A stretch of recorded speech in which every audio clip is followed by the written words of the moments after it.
Yo, it's your boy, MJ himself. You already know, Volume 8 of the new Heat Spotlight series. I'm here with Nick D's, man. What's the deal? Man, what's going on with you, man? Oh, man, not much, man. I'm just glad I finally, I'm getting the last interview before you, Yes. go off the hiatus, man. Yeah, So, man. before we get into it, tell the people, a little bit about yourself, who you are, where you are. I'm Nick D's, you know what I'm saying? MC, rapper, creative director of my brand, you know what I'm saying? I'm from Moreno Valley, California, the IE. I'm a big representative of that. I just dropped my album, Can You Please Hold, which we'll get into that in a second, man. That title means a lot to me. But yeah, I'm just glad to be here, man. Oh, man, it's You know been a what I mean? long time coming, man. These are my peoples, if y'all don't know. These are really my peoples. Man, So, I enjoy it. Man, Mobile, what's up? Stand up, Yeah. folks, man. Facts. So, Nick D's, everybody, I'm gonna jump right straight to it, straight to the butter. Yeah. Everybody talks about, going on tour with the Game and doing songs with Young Thug, Lil Yachty, and so on and so forth. But nobody really knows more about that. Everybody, Yeah. that's all they talk about. They don't really get into the character of you, and I know that's one thing that you wanted to, Yeah. express in it. So, just... Because I feel like now more than ever, everything is it make more sense in context, you know what I'm saying? Especially like, not just my situation, but the world period, the way we digest information. Everything make much more sense and is more meaningful in context. So it's like, that's like the more glamorous stuff, and it's dope. And it's a big arc of my career, but I feel like it's not special if you don't know. Like, that's a result of what I did, you know what I'm saying? That's not like the bare bones of everything. That's a result of the work that came before it. So the persistence, and I remember where I started. So a big thing with me is like inspiring others that I feel like, or it doesn't matter if I feel like maybe they in that place where they are grinding. They see the light at the end of the tunnel, So just telling that part of the story is really important. You know what I mean? Like, if you just follow the narrative through what you see online or whatever, you would think that I got a red carpet rollout on the tour. You think I got my own green room and shit. I feel it. But that's not the case. Like, I almost didn't even make it to the bus. Like, you know what I'm saying? Yeah. I didn't even know. I didn't even have a set time the first 3 shows until Game pulled me and some other artists to the side. He like, yo, why y'all not performing? And we like, well, we don't got a set time. And he like, look, I brought you here for a reason. Like, go perform or go home and make videos on YouTube. Like, that was verbatim, what he told us. So then the next show, I go grab the mic, tell the DJ like, hey, if I don't perform and he doesn't perform, Game said he's not coming out. Shit like that on the road. These little nuances, these intricacies that people need to understand, like how it really unfolds. Because, how you gonna pull inspiration thinking that it was just all laid out for somebody? You know what I mean? It make you feel like the shit is impossible, or that it's only for like a select few people that get chosen. But really, nah, you gotta tell the whole thing so people know this is what you make it. Facts, You know what I'm saying? So let's start at the beginning, the Yeah. gray area. Yeah, Tell me about that time Nick D's coming into the Game. yeah, that's a great time. So I'm like fresh off of, I've been rapping since I was 8, but I started putting out like mixtapes and stuff around like 16, 17. And that was a big deal. I did like 4 or 5 like my senior year of high school, something like that. And this was at a time where like blogs was dominant. It was all about like just putting out a project. So putting out 5 in that time had me super buzzing. And then, from 2011 to like 2013, the gray area, that's like a big building process for me. Me not only working on a project with one producer, Rick Hughes, making something cohesive in that sense, not just me in my garage, just trying shit. This is, we coming with intention, we coming with purpose. We know what we trying to say, we know what it's supposed to sound like, and we're crafting it to be just that, nothing else. So, but also couple that with like, that's like, young Nick D's becoming a man. So like, it's interesting for me to go back to that project because it's one of my favorites, but I analyze like what I was thinking and how I viewed the world at that time, and then like just how I've grown since then. And that's what a project is about to me, something you can grow with, you know what I'm saying? Like, my favorite albums are stuff that, you go back a couple years later and you hear certain stuff it's still classic, and you just like, damn, I didn't realize he said this the first time. But now, since I've went through different things in life, like different journeys, seen more stuff, I find I'm relating to this part more than I did when at the time I thought this was the best thing about it, you know? And that's what I strive to do with Can You Please Hold, too. It was real fun making this project again. You know, I haven't dropped a body of work in some time, so this was me getting back to what I love to do. You know what I mean? I feel it. So tell me how, I know, you know, you're from Moreno Valley, so tell me how that impacts, you know, growing up in Moreno Valley, dropping, you know, in high school, dropping mixtapes, how your peers are accepting music, how they're not accepting music, how your community in whole is backing you or not backing you. How did that attest to you now? Big time, because there was points where it felt like no one was rocking with me, even though there was some. But that's just how you feel when you see more of that reaction. But then also getting to enjoy the moment that you always envision. You know what I'm saying? Like people coming out and showing their support. Because this whole time you've been feeling like, oh, I'm finna show y'all like what I got going on, period. You know, so that's big. And then being from a place like that, what is Moreno Valley sound? You know, what is it? If you're from there, you know, but like to an outsider, like what is that? You know, so you don't have the background that artists from other places have to like kind of propel you. You know, It's really its own sound. Yeah, we're explaining something new to you, which is always tough to do.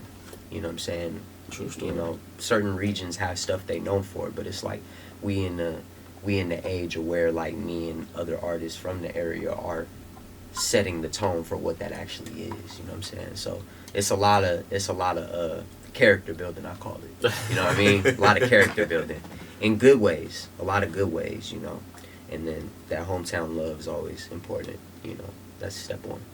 I feel it. So how do you actually record out there too? Do you do some of your recordings out there? Yeah, I still shout out my man RJ. You know, he's just the GOAT. Like for real, like right off Sunday Music. If you're from there, like he probably helped you learn how to record. You know what I'm saying? He's a staple. He's like a rite of passage to me. You know, like if you don't go to RJ's studio, you don't have to. You know, we all make our own paths, but it's just like if you ain't stepped in there, it's kind of It's kind of weird. You know, not weird, just it's unheard of. I personally don't know any artist from there that hasn't been there. At least once, even if they ain't book a session there, like someone invited you, you know where it is, you know, it's rare, super rare. Man, liquor store right there. Right, yeah, right in the hub. So man, tell us, you know, you just said that you didn't almost miss the bus. Yeah. Well, why'd you almost miss the bus? So like I said, sometimes this stuff is like really informal, you know what I mean, like. Because you build relationships with people. It's not like a video game, like the franchise mode where you walk in a room and it's a script and shit. Like, nah, it's like I built a relationship with Game. You know, I would like to say that he came to respect me and he pulled me to the side one day and was like, you want to come on tour? I'm wide-eyed and shit. Like, of course I want to come on tour. What kind of question is that? He's like, all right, we'll have this many songs ready. Do this, do that. And when the day comes, we're going to, you know, you'll be in the loop, like stay close so you know when we're leaving. So like the night before, I didn't even have the address to the bus. So thankfully, by the grace of God, thank you to the person that did this. You know, they text me like, yo, I don't see your name on like the list. Like, he told you to come, right? And I'm like, yeah. He's like, all right, look, I'm gonna send you the address and you're either getting on the bus or you're not. And I took that chance. You know, I showed up.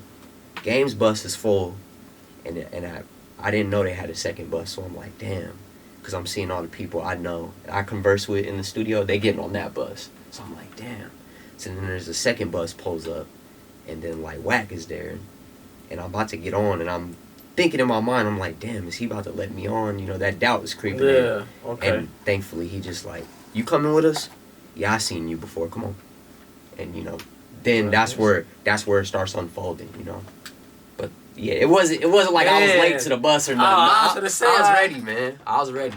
Nah. Yeah, but that's tough. That just shows, you know. I was just talking about his consistency. You were willing to even still keep pushing to make sure that you were even in the loop to get on the bus. Right. So tour happens, tour's done. Yeah. Where's Nick D's mentally? Where's Nick D's artistry wise? Where is he health wise? Good, because I did a lot of the songs I was doing on that tour were like almost demos at the time. You know what I'm saying? They was close to being finished, but it was like stuff that I had in my vault, and I was just pulling out to see what people like and how they react to it, which is the most important thing to me, period. Just how it moves people. So going out, you know, prior to that, I had only did a little traveling on my own. So it comes to going from not traveling to now we just hit this many states in this many days, and you've seen these many crowds, and they go up to your shit, and you're just like, wow, okay, I got something, you know? Like, I always thought I had something, but now they telling me I got something, you know? So it's important. But yeah, when we get back, I'm in high spirits. I just had the time of my life, you know what I mean? Even though, like I just told you the story about not having a set time, like shit like that was fun to me. That's a story in its own, because you gotta understand that was fun. Man, I almost missed the bus, bro. Hey, it's a hell of a story. You see, like, how little the margin for error you're allowed to have in life. You know what I'm saying? You go back and you're like, damn, this shit is like this much. Like, and this door was open this much, and my little ass slid under, you know. So, yeah, but yeah, it was good, because when we got back, they was like, yo, we going to Europe next month. You coming? Like, get your passport.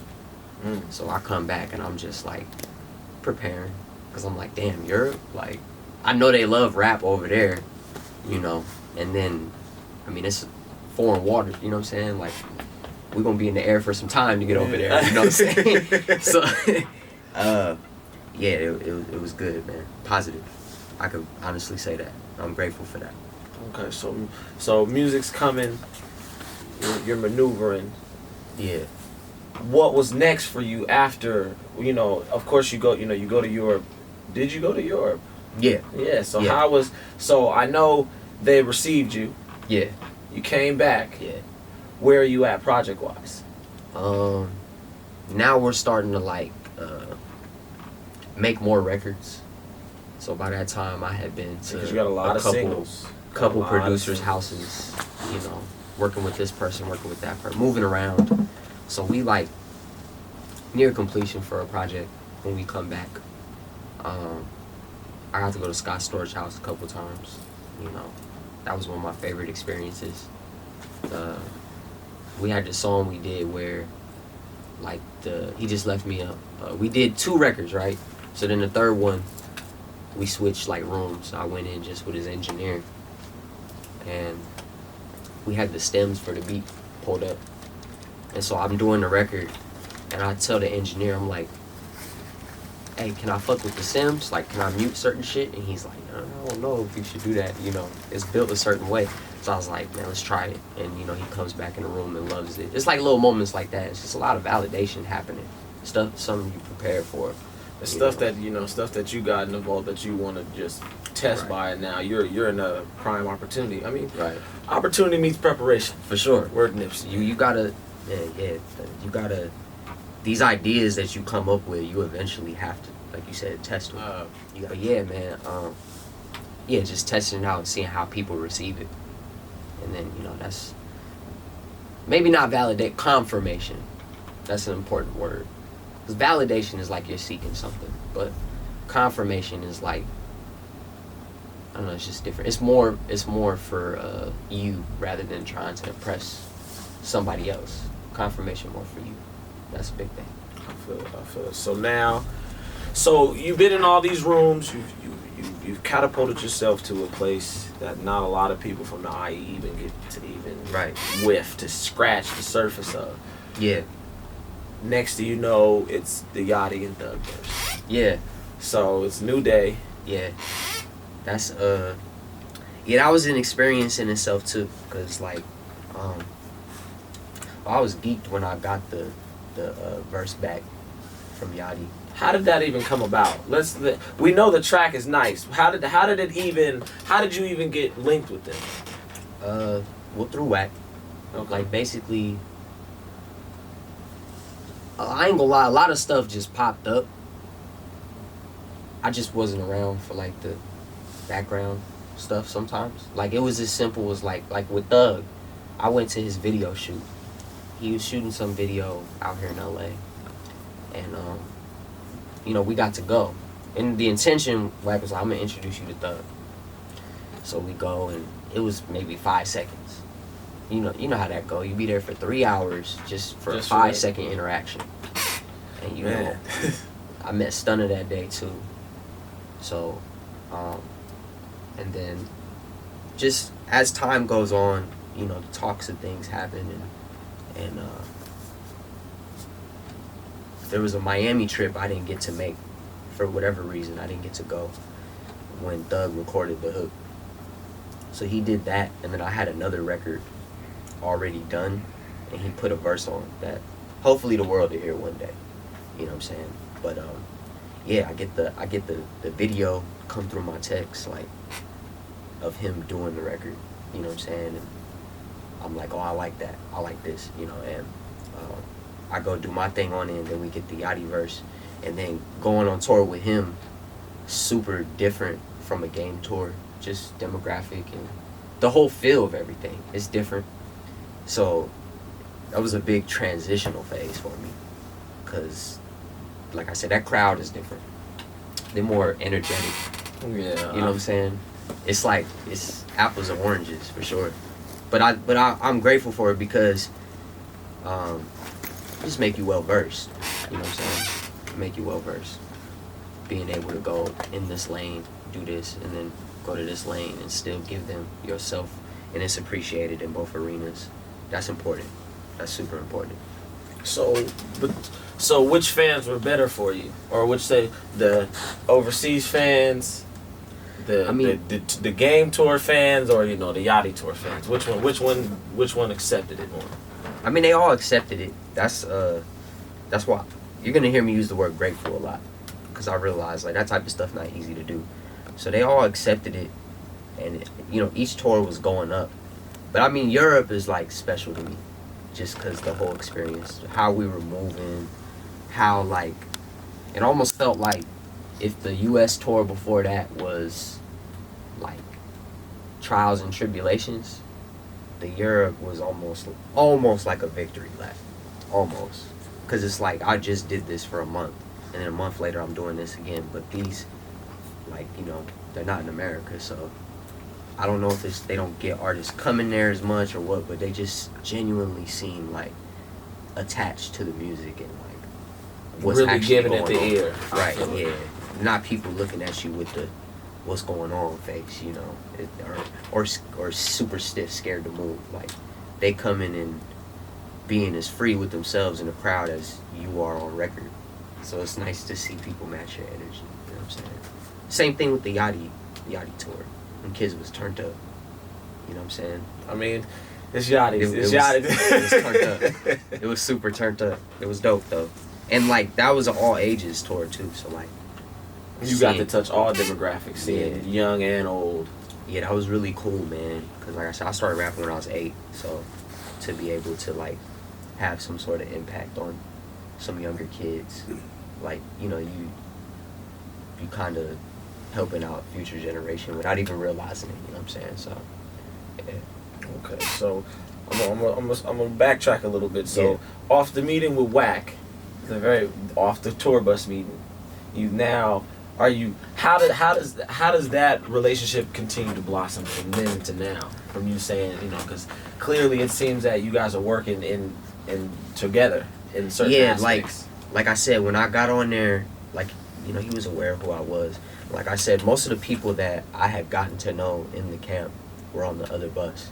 So I essentially got on a bus with a bunch of people I don't know. So like that bus doesn't even know I rap for like the first like week. You know what I'm saying? Like, and you know, so stuff just started progressing naturally. Like that first night I performed, you know, you get off stage and you go back to the room or whatever backstage, and they like, oh, that was you rapping? Like, yeah, you know.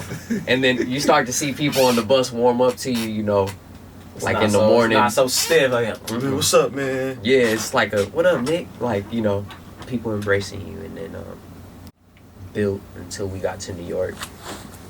And, you know, he asked me to send him some music.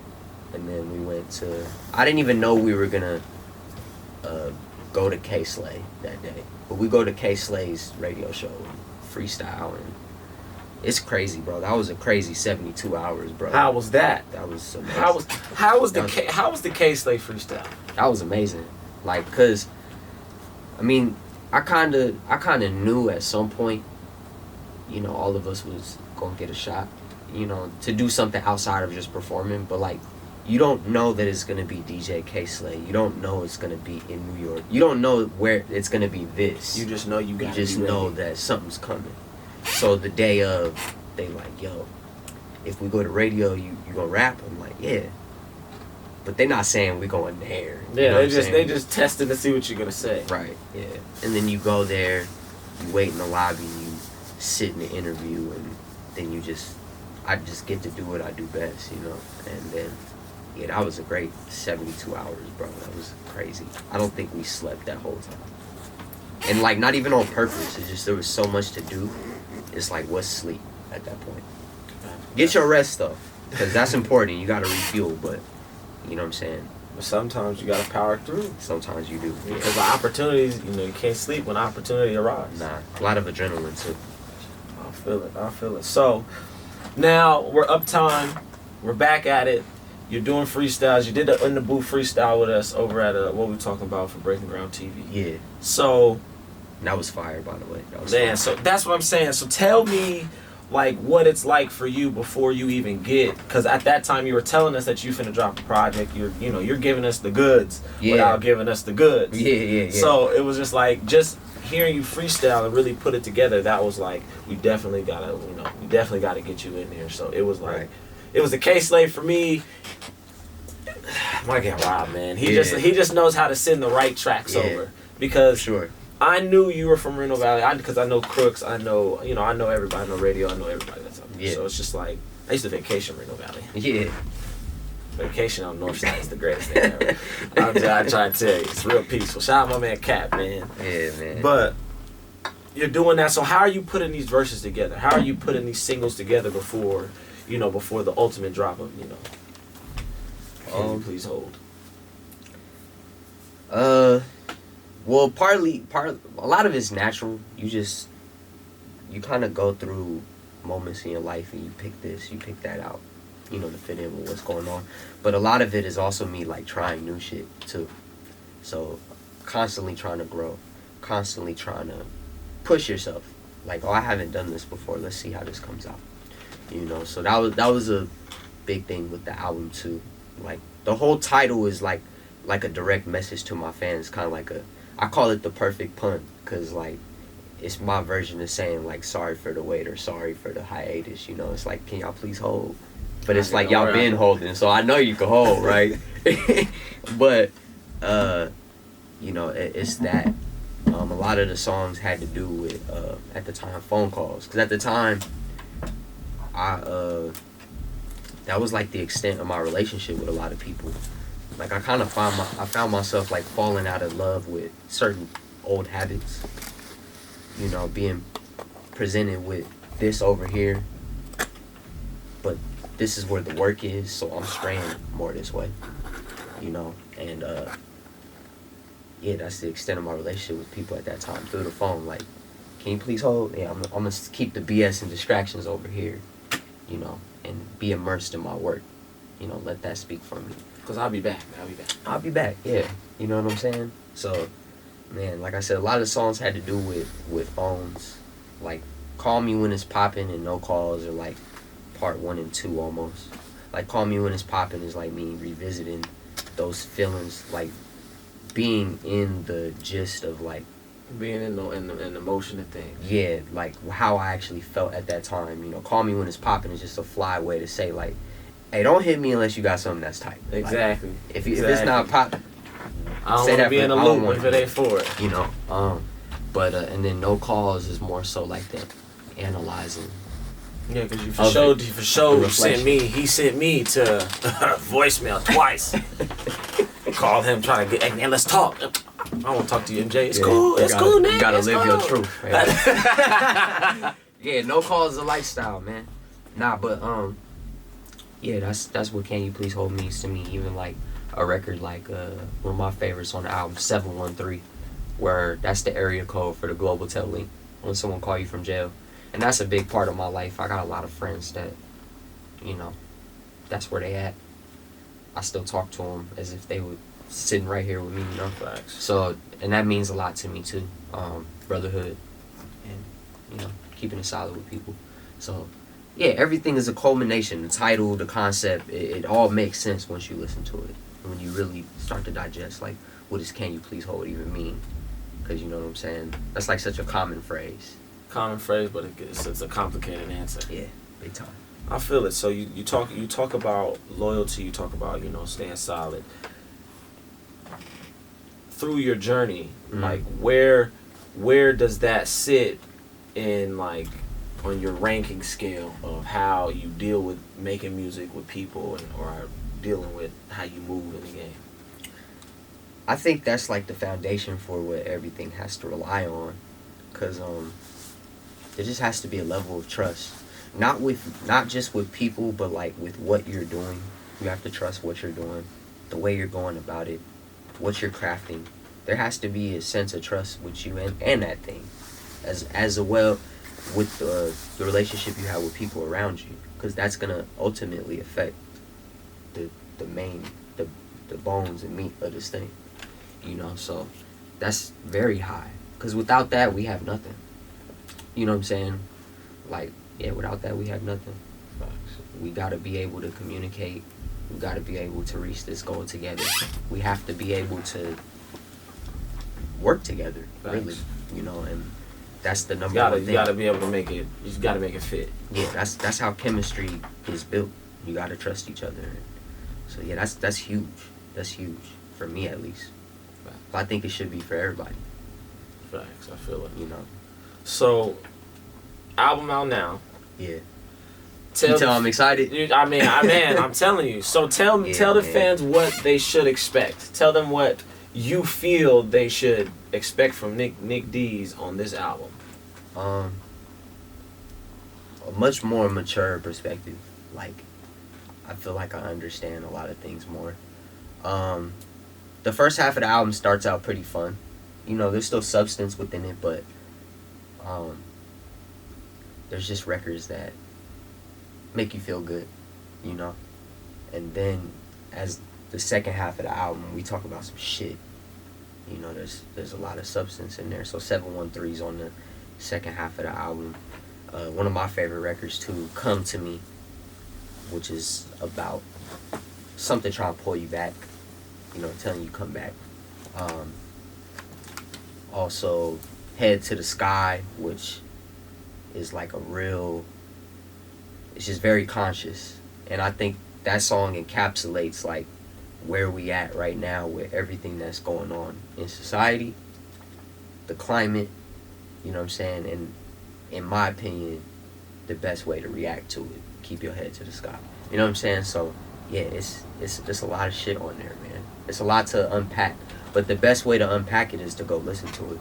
Facts. You know what I'm saying? Out on most DSPs, if not all DSPs, and some extra websites. Yes, oh man, sir. what am I doing? Tell the people where they can find you, Nick, man. Tell them where they can get all the albums, all the music, all the singles. So you can get it's gonna be on all platforms. It's on all platforms. You know, I'm on Twitter, Instagram, everything you can think of that we're supposed to have. But also, one thing I want to kind of introduce people to is putting out a lot of stuff through my website, which I'm working on doing some like exclusive things through that.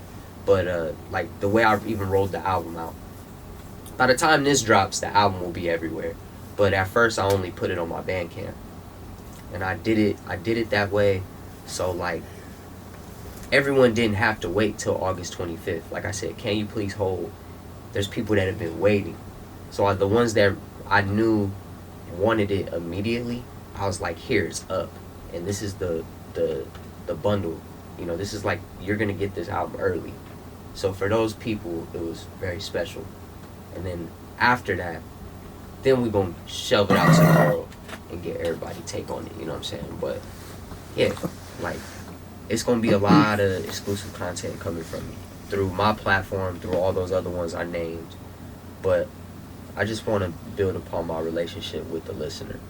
You know, like it might be an exclusive EP you can only get by subscribing through my shit, as opposed to just looking what's on Apple. Because it's best to go straight to the supplier, for sure, not the middleman. For sure. Because Apple, you taking too much money.